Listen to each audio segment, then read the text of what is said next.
Greetings, Flesh Wound Horror freaks, and welcome to Flesh Wound Horror. I am Flesh Wound Dan, and I'm joined tonight by Todd Loya.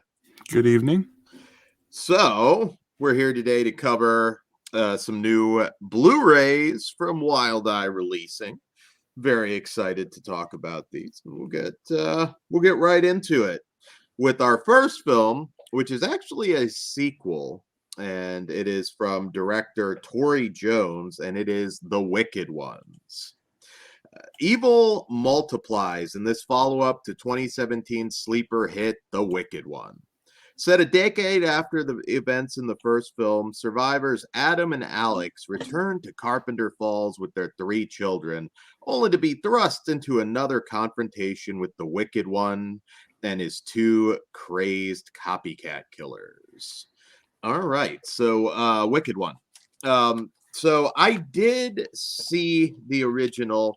We may have reviewed it. I'm not sure. You don't really have to. There's a few flashbacks, and it's pretty straightforward slasher stuff. So if for some reason you're not going to be lost, this is very, very by the books slasher story. It's you won't be lost. I'll just put it that way. It does benefit. Our lead characters are very likable. So including actually the kids, which is rare, particularly in a lower budget movie. Lower budget, but it is very well made and put together. It never really feels cheap. You don't get that really just awful squirt CG blood that ruins a lot of these things. There is some off screen, particularly at the beginning. Then I kind of notice as we get later into the film, it kind of amps up the nastiness a little bit. So in the beginning, I was kind of like, oh, this might be a little softer for a slasher, but then we get into some exploitation elements towards the end. There's a tiny bit of nudity, but it did pick up. Our villains, particularly the brother-sister copycat killers, are really good. Very just insane, crazed bastards that kind of add to it in the end. They ham it up just right for this. The one negative with this particular movie is it's longer than it needs to be. It clocks in at 1 hour 45, and it's one of those movies that easily could have pared down the runtime. 120. I think that would have been perfect. Yes. And this is not a criticism. Sometimes you just want an old school slasher. The killer's cool. Particularly, again, the brother and sister are fucking batshit and they're fun to watch, but you're not reinventing the wheel here. There's nothing you haven't seen before. So you really got to be conscious, especially when you start going over 90. It doesn't kill this film. I still had a lot of fun with it because towards the end, at least things escalate and it's kind of worth sitting through some slow points to it. Overall, I actually had a good time with this.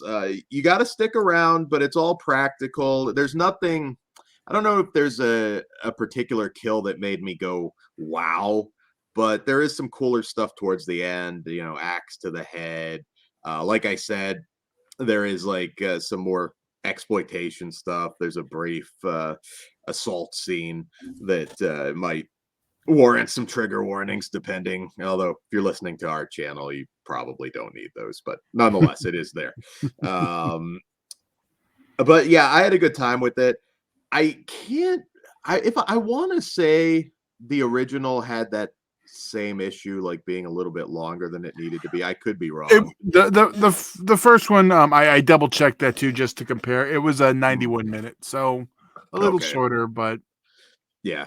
But even then, like we said lately, sometimes 70 minutes, it's fine. It works. But I still think this one is worth watching if you're looking for a new slasher you haven't seen. Lower budget, but nonetheless very well acted. Cool killers. It still has most everything that you could want.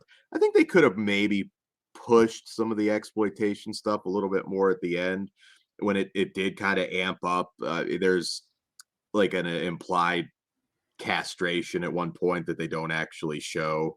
Uh, and like I said, a little maybe uneven for some people in that way, but I was still entertained by it. And I give, you know what? I'm giving it a 2.5. If they had lessened the runtime a little bit, I could have gone up to a 3 because there are moments, particularly towards the end, where I feel it is well above average for an indie slasher. But I'm giving it 2.5. But Todd, what do you have to say about this one? I've been hogging all the air. Oh no, I mean you nailed it pretty much right on. I mean, I think I had a little bit more fun than you. Mhm, Because I mean I'm at a 3, mhm. but I don't yeah, I think I might like this one a little more than the original, but yeah, it's good if you want to kill, well, I was going to say 90 minutes, but a little over 90 minutes with the slasher, you could do worse. So I think it's worth checking out, which it is also streaming on Tubi. Yes, actually, at least as of this recording, I believe all of these Yeah. movies are free on Tubi. So, yeah, you can check them out. These are all also Blu-ray reviews. So, if you're so inclined to pick up the Blu-ray, go for it.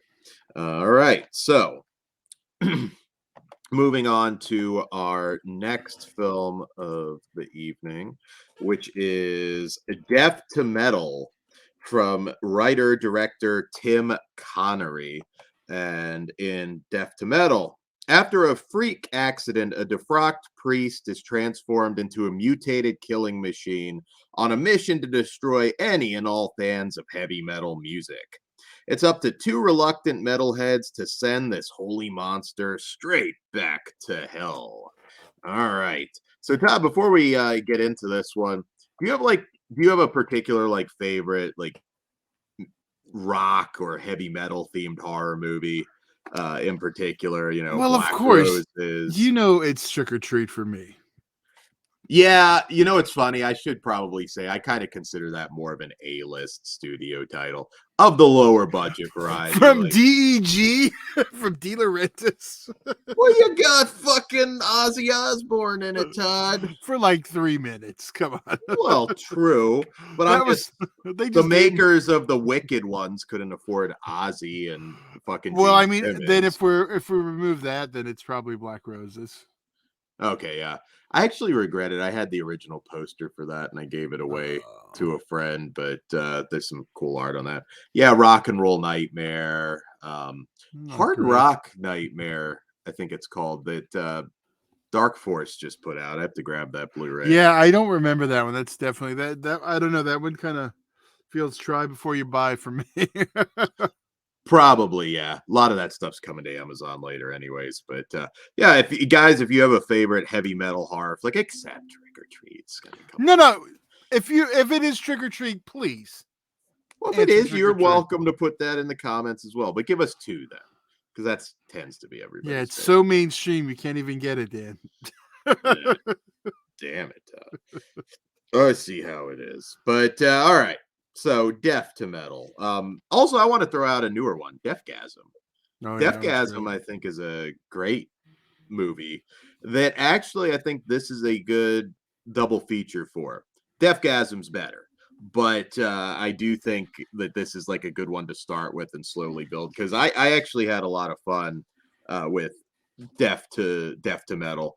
I think there were probably a lot of references to certain bands that I just personally didn't know. Um, but I mean, there's references to Slayer, of course. I know Slayer. Uh, Grandma Incinerator. That's a great name. I don't know if they made it up for this or if that's an uh actual band. Withered Christ. There's some fun stuff. This does a pretty good job of getting you to like these sort of slacker characters, particularly the lead guy whose girlfriend just dumped him, and you've got sort of the typical 80s story where it's obvious his friend uh, is in love with him and that sort of thing. Uh, I had a lot of fun. This is another one too. I have to compliment for not going the route of the cheap CG blood squirting. Yeah. Uh, It makes a difference. It's a simple thing. Simple. I would rather a cheap effect that I've seen a million times, but still works. Like the old school like gutting that we had in the previous film. You've seen that in other movies, but it works. And it still brings a smile to your face because it's, I know they're covered in, bloody fake bloody rags and, intestines from the butcher shop.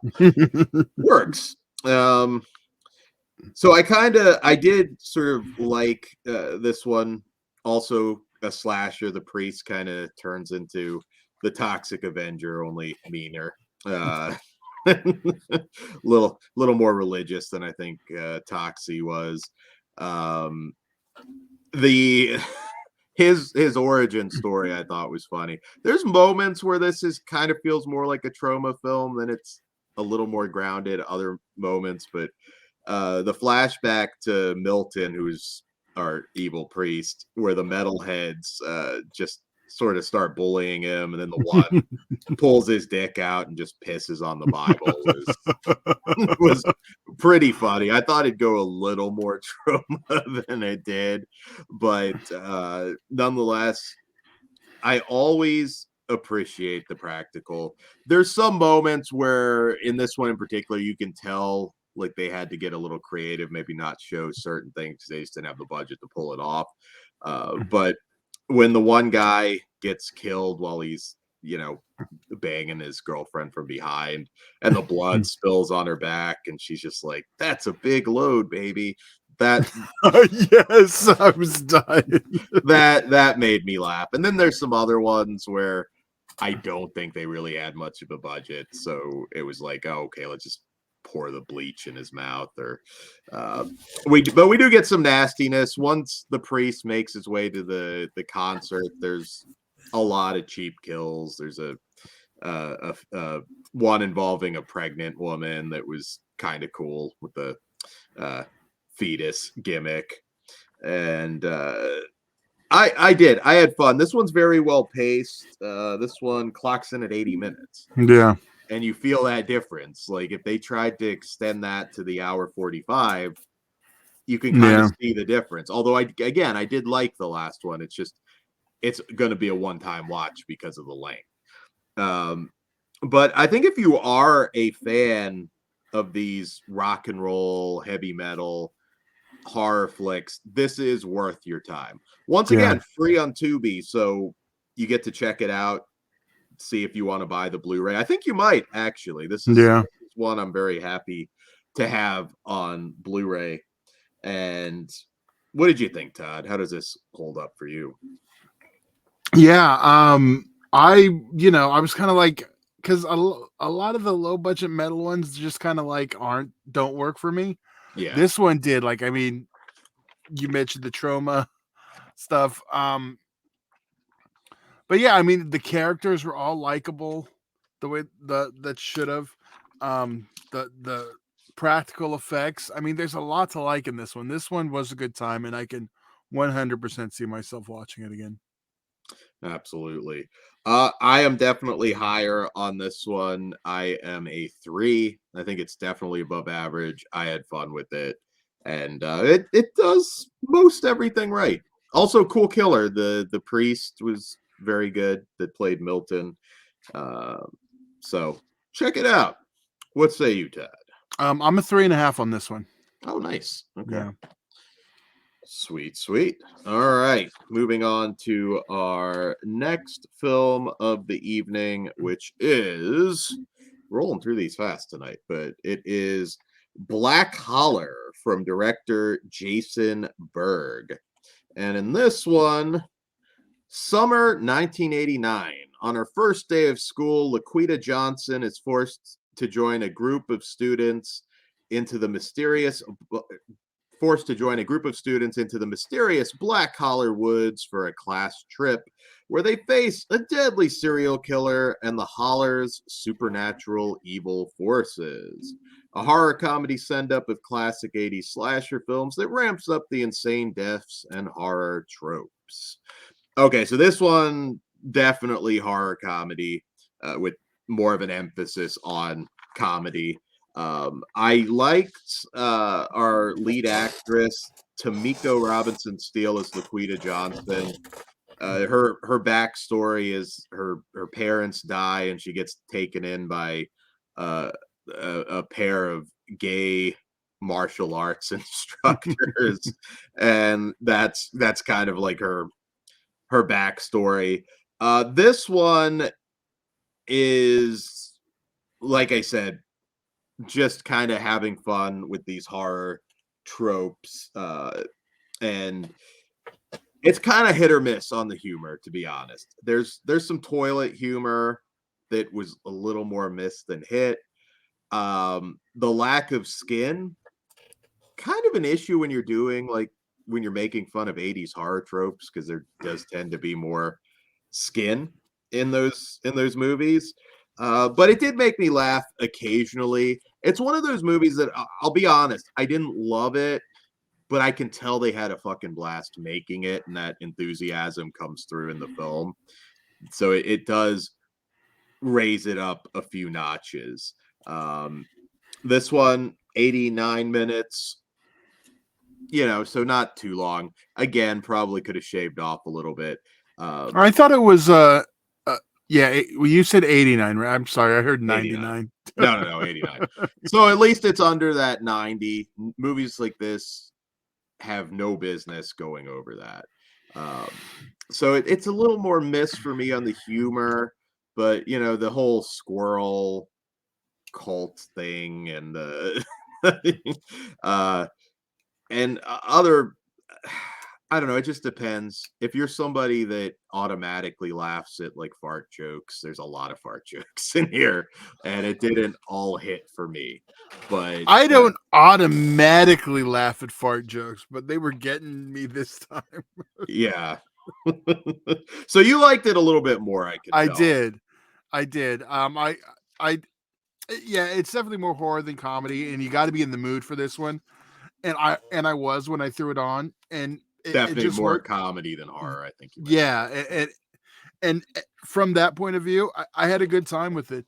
I don't think it's the best movie of the night, but I definitely say if you want a comedy horror, and I'm putting it in that order. It's on Tubi, and you can check it out. You'll know pretty quick if it's something you're going to be into.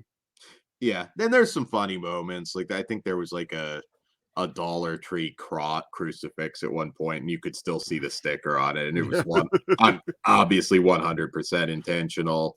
If you want to see people getting killed taking a shit, and there's a stereotype for every character. Maybe there's too many characters in this. I don't know. Maybe that's what I like the stereotype. Yeah, like there's a woman, a girl with a fetish for like GW, and like there's a lot of some shit made me laugh. It just I don't know. I'm just a little colder on this one than you. But this does definitely feel like a trauma movie. Not quite gross enough in certain areas though, like if that makes sense. Like it's no terror firmer Well, or anything that where they is yeah. their greatest era of trauma. Yeah. But you want to see flying sticks kill people while they're taking a shit. There you go. That's Todd. This is a Todd movie. Yeah. For sure. So what do you give this one, Dan? Um, you know what? I'm still gonna give it a 2.5, only because I think that this is gonna play better for others than it did for me. And I don't think it does anything particularly wrong. It's more just the humor in general didn't click with me as much as I think it would for others. And I do like a lot of trauma stuff. I love in-house trauma. I mean, Poultrygeist, I think, is a fucking masterpiece. And what do we? So I'm gonna segue that one. And on the 31st this month, we're gonna have the first of our trauma retrospectives. Yes, you get to see us looking a little bit younger in those. What are you talking about? We look nice and perfect in those videos. Look beautiful. Look at this. Look at me. God damn. But you did wear your old hat in those first two videos. This is true. I still have that hat. I'm gonna wear it again, but yeah. So yeah, check this one out again. You may very well end up wanting to pick it up. There's also on all of these, I also have extras. We haven't highlighted them yet, but there's director, cast, crew commentary. It's definitely like one of those like family made movies that friends and family that you feel that, and that does make a difference. So yeah, throw a little bit of skin in there though next time if you're doing 80s horror tropes. Yeah. You kind of need to do that. I'm not trying to sound like a perv, but maybe I do. Just being honest. All right, so moving on to our final film of the evening on this Wild Eye show. Um, One second, which is from writer director Curtis Spieler, and it is The Dead Girl in Apartment 03. So, in this one, after recently moving to New York City, a young woman is horrified to discover that her roommate has died in their apartment under mysterious circumstances. After her body is taken away by the police, Laura soon feels an unsettling presence in the apartment and paranormal signs that she will soon be the next victim. With the help of a pair of New York City detectives, Laura must uncover the secret behind her roommate's death before it's too late. Starring original Friday the 13th final girl Adrienne King, and from the re-director of the cult smash hit New York Ninja. So shout out New York Ninja. I do recommend that. And speaking of extra features, that the whole story behind that movie is quite interesting. Yeah, it is. Well, we'll probably review that one day. So, Dead Girl in Apartment 03. Very nice to see Adrienne King, who does have screen time in this. It's not like a 30-second cameo, and let's slap her name front and center for people to pick it up. Always good to see her. I feel like they could have done a little bit more with her character, particularly towards the end. I don't know if it's a case where you just only had her for so long. The movie's very well shot, well acted. Laura Dooling, who I believe I've seen in other stuff, is Laura, is very good. Everybody's for the most part on their A game in terms of acting. And the big issue with this one is it felt like you were trying to do a feature length movie that should have been a short. Now it's a short movie. This one's 72 minutes, but it still felt like this was like a 10 to 15 minute short. Yeah. There's not much of a story. We kind of, I mean, there is, but again, it's like 10 minutes of story. And you could have just wrapped it up much sooner. The lighting's good. It manages a little bit of suspense towards the beginning, but it does kind of have that, oh, that's it. You could have gotten there a lot sooner, and that was my issue with this particular one. Now, if you're a fan of Adrienne King, it's always good to see some of these old time actors, actresses from 80s horror in something where they actually get to do some acting and they're in the damn movie for more than 2 seconds. This has been a side discussion on many podcasts where it's like, oh man, I got to pick that up. Danny Trejo's in it. Like, Danny Trejo is maybe in that for 90 seconds. I don't think anyone said that. They know better by now. Oh no, Everyone does.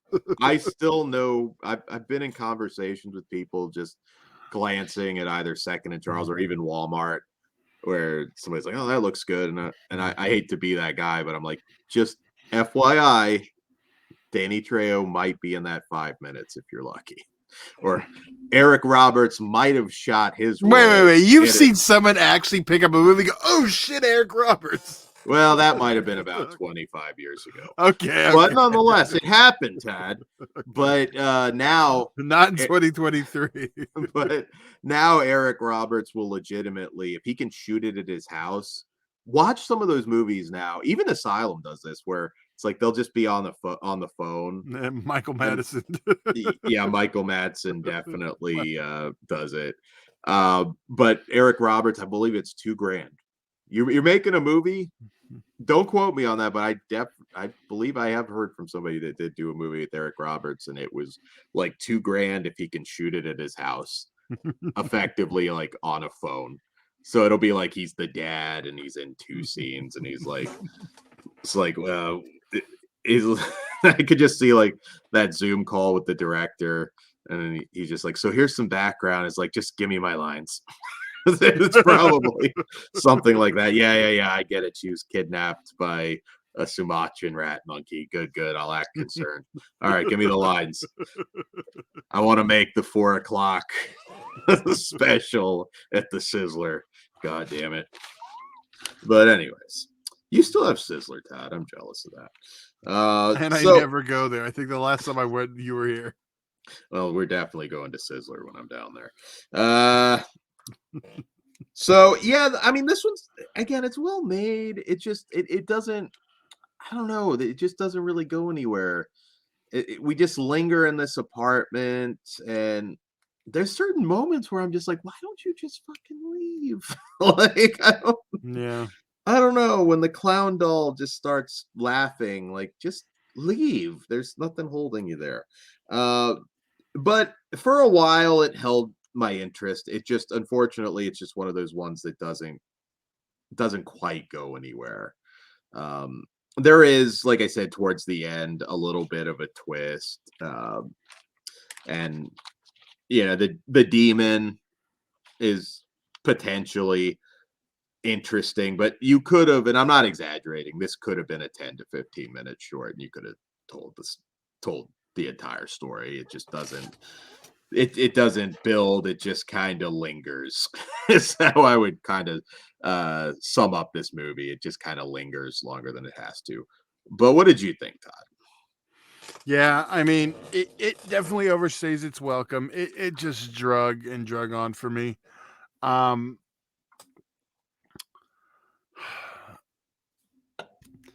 don't have a lot to say on this one. It was just kind of a clock watcher the whole time, and it was short, which should have been a short. Could have been a decent short. Yeah, absolutely. There is a decent short there for sure. But hey, if you're a fan of Adrienne King, check it out. I'm not taking off like a ton of points necessarily because again, technically the acting, all of that, it's a good looking movie. And it does have, like I said, it does have some moments of suspense. I don't want to say there's nothing there, but yeah, it's just overlong. I give it a 1.5. How about you, Todd? Yeah, I see. I was back and forth between 1 and 1.5, but you know what? Yeah, 1.5 seems fair. 1 for Adrienne King. That woman's been through a lot. I don't know. I'm sure you heard the story, but she had a pretty nasty stalker. Yeah, Yep, I've heard the story. That, and didn't she have like an airplane crash like 50 yards or something from her house? And she had to like pick body parts out of a tree. Jeez, I didn't hear that one. But I could be wrong if I'm thinking of somebody else, but I'm about 99% sure there was something where like she had like an explosion and it was like a fucking airplane crashed like almost essentially in her backyard. So she's been through a lot. Tough lady. I'm glad to still see her working in horror films, but yeah, and if I'm not mistaken, it was actually a pretty like it made national news. It was like a flight from maybe Colombia or something that ran out of fuel and yeah, just happened to blow up right in her backyard. I can't even imagine the horror of that, but yeah. It's pretty wild. I've known again, not people that I can name drop, but there's some like somewhat known like indie people, indie actors who have had some pretty awful stories about stalkers. So that shit's pretty scary. Yeah. Hopefully not about you, Dan. No, I'm not. You know what though? It's nice to know they care. Like you don't have to write the, I love you in pig blood on my car, but it's nice to know you care. So, Yeah. yeah. All right. On that note. yes. On that note, please stalk me. I'm lonely. On that note, guys, thank you once again for Wild Eye Releasing for sending these for us to review. We really appreciate it. I know we check out our Visual Vengeance shows that we recently did, and there will be more of those because between Wild Eye / Visual Vengeance, I mean, god damn, they've been putting out some great releases. And as far as the Blu-rays go on these two, the fantastic fantastic releases, and I'm glad to see that they are putting some stuff on Blu-ray. I'd love to see it for some of the Wild Eye Raw and Extreme stuff. I don't know if that's a plan at any point, but Even there's just give us a couple. I mean, you can do Cat Sick Blues under the Visual Vengeance line too.